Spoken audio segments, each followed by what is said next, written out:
Bienvenidos a Octubre TV Cine, el programa en el que vamos a compartir lo mejor del cine argentino. En este caso del cine documental argentino. Vamos a tener entrevistas con realizadores y productores, vamos a tener recomendaciones y fundamentalmente vamos a proyectar cine argentino del mejor. En el caso de hoy, La Boya de Fernando Spinner.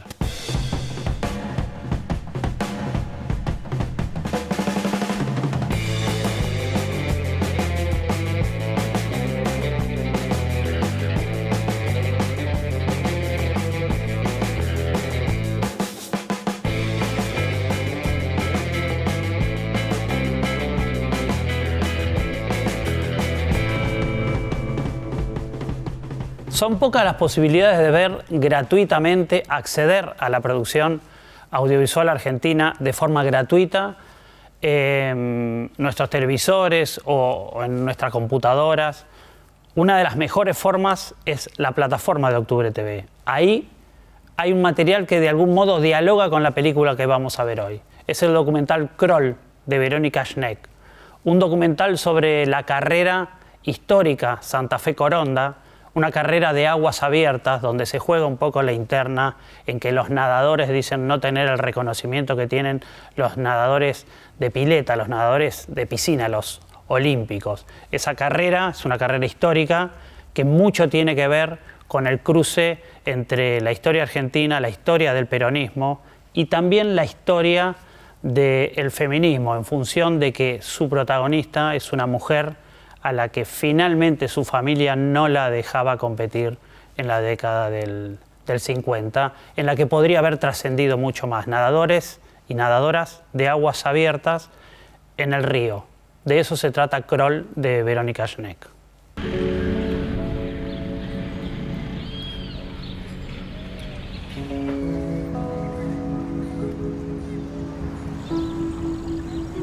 Éramos nadadores amateurs. Corríamos porque teníamos necesidad de nadar. ¡Necesidad! Por su hazaña, por ser una valiente, ella unió Santa Fe y Coronda, que justamente es el recorrido que hacen los nadadores en cada maratón.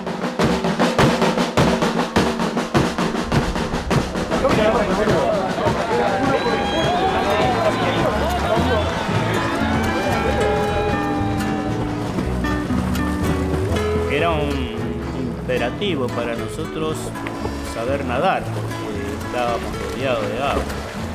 La Santa Fe Coronda reúne en un solo instante lo deportivo con lo social. Ese día no queda nadie en la casa. Estamos con agua casi quieta, casi muerta. Enorme es el esfuerzo que hacen. Y fue una tormenta. Hacía mucho tiempo que no llovía. Había estado lloviendo en Paraná, que no me pude largar, tuve que esperar un día. Mucho viento, nada de agua. Viento que te tiraba para atrás. Ella pasó de un mundo a otro mundo, de una vida así libre, más unida a la naturaleza, a estar entre las paredes de una casa repleta de mercadería. El nadador de distancia sabe que largó una prueba que a lo mejor le va a demandar 30 horas. Se entabla un juego diabólico entre la psiquis y lo físico. Cuando estás solo y nadás, vos lo que sentís es una profunda soledad. Pero era lindo eso, era lindo la camaradería, era lindo competir por el país.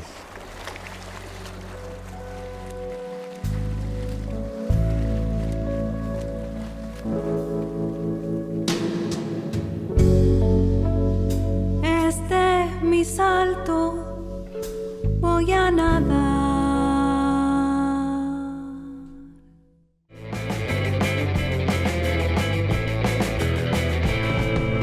De esta recomendación en la plataforma Octubre TV, de estas carreras de estos nadadores de río en aguas abiertas, pasamos a nadadores en el mar. En este caso, La Boya de Fernando Spinner es una película que trata un poco de esta condición de su realizador y de su mejor amigo como nadadores, de un pacto existencial que tienen, pero de todo eso vamos a hablar justamente con el director, en esta sección que se llama La forma de lo real.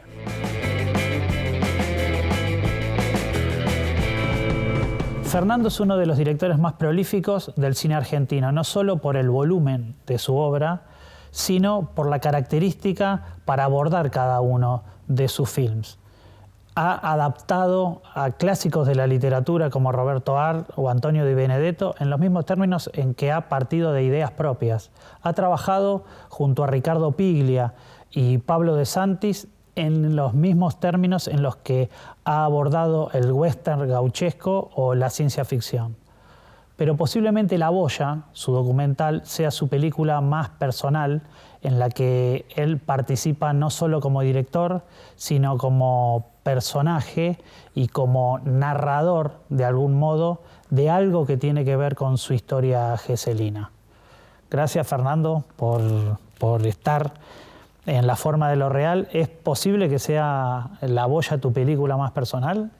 Sí, efectivamente, me parece que lo dijiste muy bien, fundamentalmente porque es una película que aborda cuestiones verdaderas de mi propia vida, de mi propia historia, de mi padre, de mi bisabuelo, una historia familiar de mi amigo poeta con quien compartí mi infancia y mi adolescencia en Gesell y con quien seguimos manteniendo vivo ese ritual que es un juego en realidad de nadar hasta la boya que le da título a la película.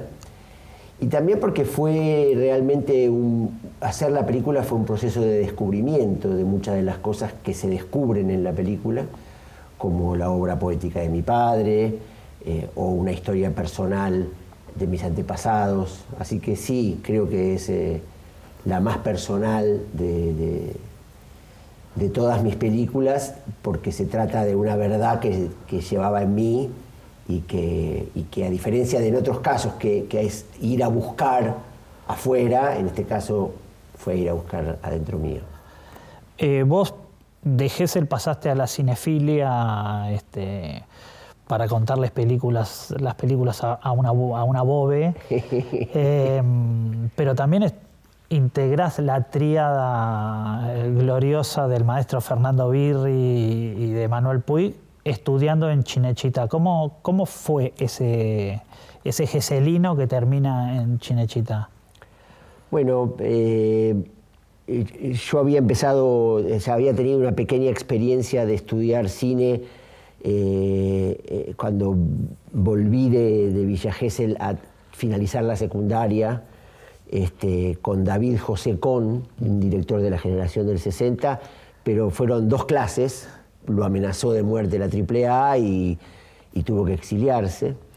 Y después había estudiado con Simón Feldman, había hecho un corto y casualmente en un viaje a Europa descubrí que existía la posibilidad de ir a estudiar en mi primer viaje a Europa a Cinecittà, al Centro Sperimentale di Cinematografia di Roma. Así que, bueno, me preparé, estudié italiano, preparé las cosas que había que preparar y fui a dar ese examen de ingreso, que fue difícil, arduo, sobre todo porque es mucha la gente que se presenta y porque si logras entrar, te becan durante los años que estás en la escuela. Y la verdad que fue una experiencia extraordinaria para mí, porque era a principios de los 80, todavía estaban vivos los grandes directores, los grandes autores del cine italiano, Fellini, Monicelli, Ettore Scola, Antonioni, Bertolucci, etcétera, etcétera, etcétera, y estaban haciendo películas.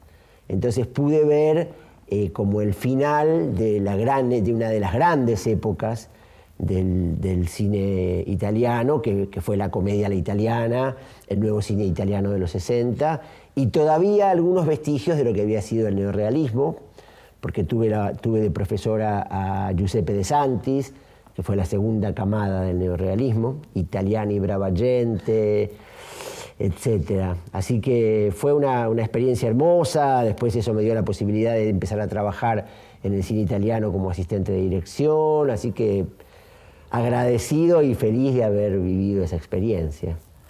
Volvés a la Argentina y empezás ¿con qué? ¿Con televisión? Regreso a la Argentina y Marcelo Figueras me presenta a Fito Páez y íbamos a hacer algo con Fito y Spinetta sobre La La La, pero finalmente hicimos Ciudad de Pobres Corazones.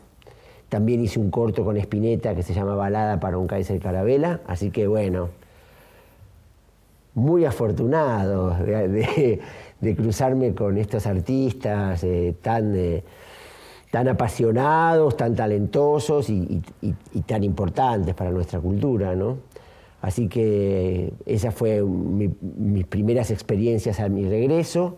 Trabajé un poco con Eduardo Miñona, fui su asistente en la serie sobre Horacio Quiroga, y después dirigí unos documentales que produjo y escribió Eduardo Miñona, que fue para mí un gran referente. Y después empecé a trabajar en televisión. Hice una telenovela que se llamó Cosecharás tu siembra, una superproducción. Una superproducción. Con un gran elenco, con grandes actores y actrices.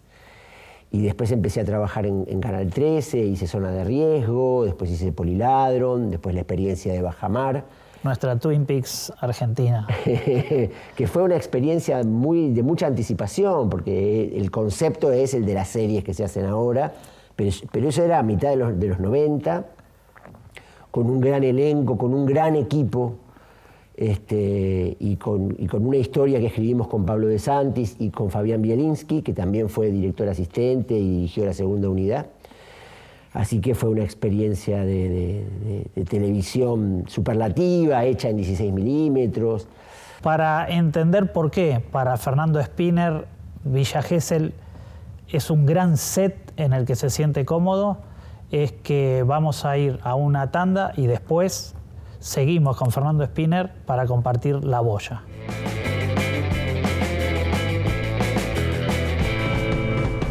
Seguimos con Fernando Spinner en La forma de lo real.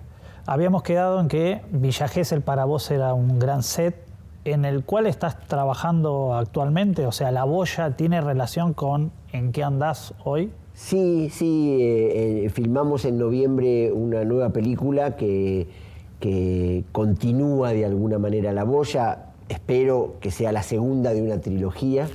También la escribimos con mi amigo poeta Aníbal Saldívar. Y estamos ahora con Alejandro Parisou, que es el editor con el que vengo trabajando desde Bajamar, exactamente. Hicimos muchas pelis y series juntos. Y bueno, estamos ahí en ese momento del proceso que es tan lindo y tan incierto, donde una historia de este tipo puede tomar diferentes caminos, porque un poco eso es lo que pasa con este estilo de documental / ensayo poético, personal, que es La Boya, y que como género se continúa en esta segunda película que se llama Weser, que es el nombre del barco en el que mi bisabuelo vino escapando de pogroms desde Ucrania, y que es un barco alemán, y es el nombre de un río que atraviesa Alemania. Así que estoy, por suerte estoy con este proyecto, con mi cabeza metida en eso. Te iba a preguntar, tenés como tipos de escrituras distintas, por esto que citábamos de que has adaptado, has trabajado con grandes narradores. ¿Qué diferencia tiene este tipo de documental ensayo para construirlo? ¿Cómo se escribe? ¿Si se escribe audiovisualmente? ¿Qué diferencia tiene en cuanto a proceso para vos, que en el medio aparte haces inmortal entre una y otra, que es una ficción también de género? Entonces, sí. ¿Cómo es ese proceso? Sí, es como vos decís, es un estilo de escritura totalmente distinto, digamos, ¿no? El modelo clásico, que es el de, durante un periodo prolongado, mínimo un año, escribir un guión y después, bueno, llevarlo a la realización con todo lo que se va modificando en los encuentros con los principales colaboradores, como son el director de fotografía, directora de arte, editor, director de sonido, músico, etcétera, los actores y todos los que forman parte de la construcción de una película, que es un proceso de construcción colectiva. colectivo. Pero en el caso de este tipo de películas es bien distinto porque se parte igual de un guión que tiene tiempo de proceso y de desarrollo, pero hay como una disposición a estar permeable al descubrimiento de cosas nuevas y a que eso realmente modifique la película, ¿no? Por una cuestión productiva, la realidad del país, las condiciones de producción, la situación del Inca, te condicionan el sistema de sueños y de pensamiento sobre cuál es el próximo proyecto. ¿Cómo se trabaja? Vos que tenés todo un recorrido ya y que has cruzado un montón de adversidades o no en cuanto a gestión audiovisual, ¿cómo convivís con eso como método, digo? Bueno, condiciona decididamente.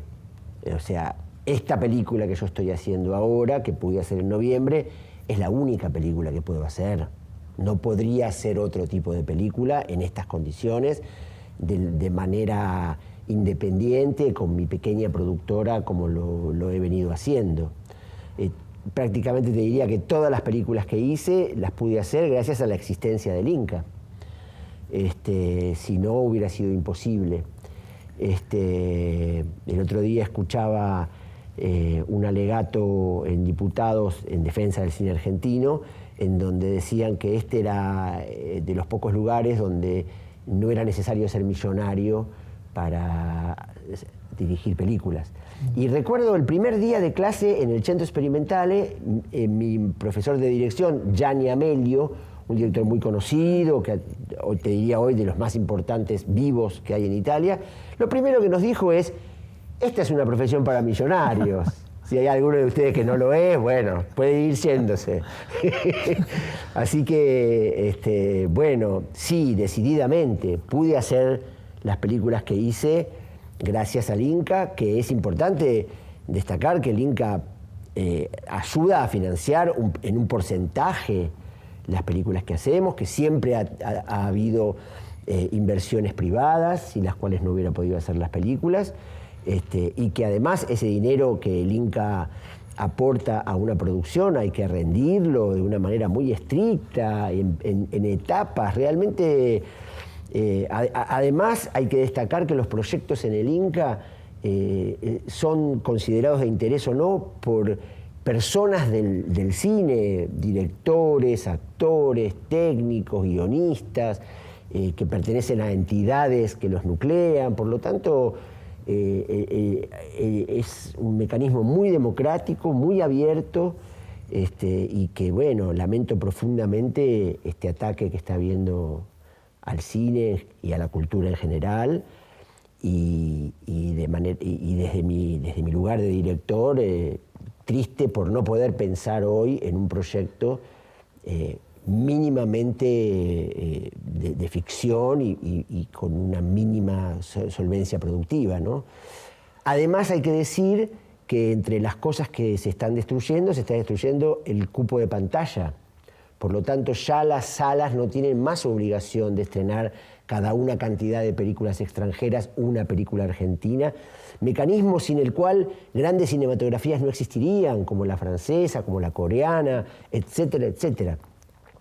Por lo tanto, ¿por qué una persona va a querer invertir en una película que no va a tener una sala donde se va a poder proyectar y el público va a poder ir a pagar la entrada? O sea, es una locura, es la destrucción del cine argentino, pero no es la primera vez que esto sucede en la Argentina. Nosotros tenemos una historia de ataque a nuestra industria, hemos tenido una época de oro del cine argentino en donde el mercado latinoamericano veía muchísimas películas argentinas y ahí empezó un boicot de película americana, en donde no mandaban película virgen, en donde con la complicidad de ciertos exhibidores no permitían que las películas argentinas salieran con más de 6 copias.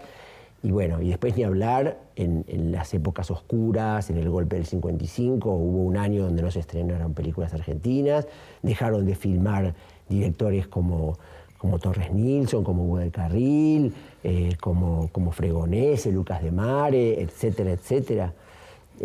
Y después lo que fue la dictadura del 76, ¿no? Que la censura y la destrucción del cine argentino y directores de cine desaparecidos que continúan hasta hoy, como Raimundo Gleiser, por ejemplo, ¿no? Así que pienso que es un momento muy difícil, pero no es el primero y espero que lo podamos superar y que las cosas se reviertan, ¿no? En este presente en el que parece que todo es la lógica del mercado y la cantidad de espectadores, vos tuviste la experiencia de ser director artístico del Festival Internacional de Cine de Mar del Plata, que es clase A, con lo cual vos también podés dimensionar qué es lo que ocurre con el cine, no solo en la sala, sino esto de la soberanía audiovisual y qué es lo que pasa, cuál es el otro recorrido que tiene una película, por qué es importante no solo por la cantidad de espectadores, sino que también hay algo de lo simbólico que le puede servir a una película y a la Argentina. Vos lo conocés ese recorrido. Totalmente, totalmente. Mar del Plata es la gran pantalla del cine argentino y el primer encuentro de nuestras películas con un público real. Los festivales, los 2 años que yo fui director artístico de Mar del Plata, 2013 y 2014, hubo un promedio de 150.000 espectadores en muchas salas, una fiesta del cine, una fiesta comunitaria, compartir la particular mirada de cada uno de nosotros sobre cada una de las películas que veíamos, mucho cine argentino, muchos cineastas compartiendo un momento de alegría, que es el de poder mostrar lo que a lo largo de mucho tiempo se hizo, un grupo de personas realizó. Y después una película tiene mucho recorrido. Yo tengo mi pequeña experiencia, tal vez la más destacable, es mi primer película, La Sonámbula, era mi primer película. Entonces, bueno, yo escuchaba a los que sabían. Que por otra parte era muy ambiciosa. Era una película muy ambiciosa, de ficción fantástica, con efectos de postproducción y un relato que se asentaba un poco en una tradición literaria fantástica nuestra, Borges, Bioy Casares, Julio Cortázar. Una gran apuesta era, ¿no? Y hay gente que me decía, bueno, en la primera función ya se sabe si la película vive o muere. Si vive, vive, y si muere, muere, ya está, olvídate, ¿no? Y anoche, en una proyección de La Sonámbula en un festival de cine fantástico, pensaba que hace 26 años que la película no hay un solo mes que no tenga una proyección como mínimo, en múltiples lugares, en cineclubes, en cinetecas, en retrospectivas, en festivales, etc. Por lo tanto, una película es mucho más que la cantidad de entradas que puede vender en su primera función o en su primera semana. Y se minimiza el contexto también cuando se habla del cine que se ve o que no se ve, porque si un niño desde que nace juega con los muñecos de Toy Story, ¿qué película va a ir a ver? ¿Va a ir a ver Toy Story o va a ir a ver una que ni se enteró que existe? Las películas argentinas, lo que una película argentina cuesta producirla es lo que los tanques de Hollywood gastan en promocionarse. Ah. Entonces es una competencia muy desventajosa y muy desleal. Por algo tiene que haber protección para ciertas industrias, especialmente las culturales, porque es lo que nos constituye, sin las cuales estamos ahí, en el medio de la nada, ¿no? En La forma de lo real navegamos un poco en la filmografía de Fernando Spinner y porque compartimos mucho de lo que dice es que nos proponemos compartir su último documental, La Boya.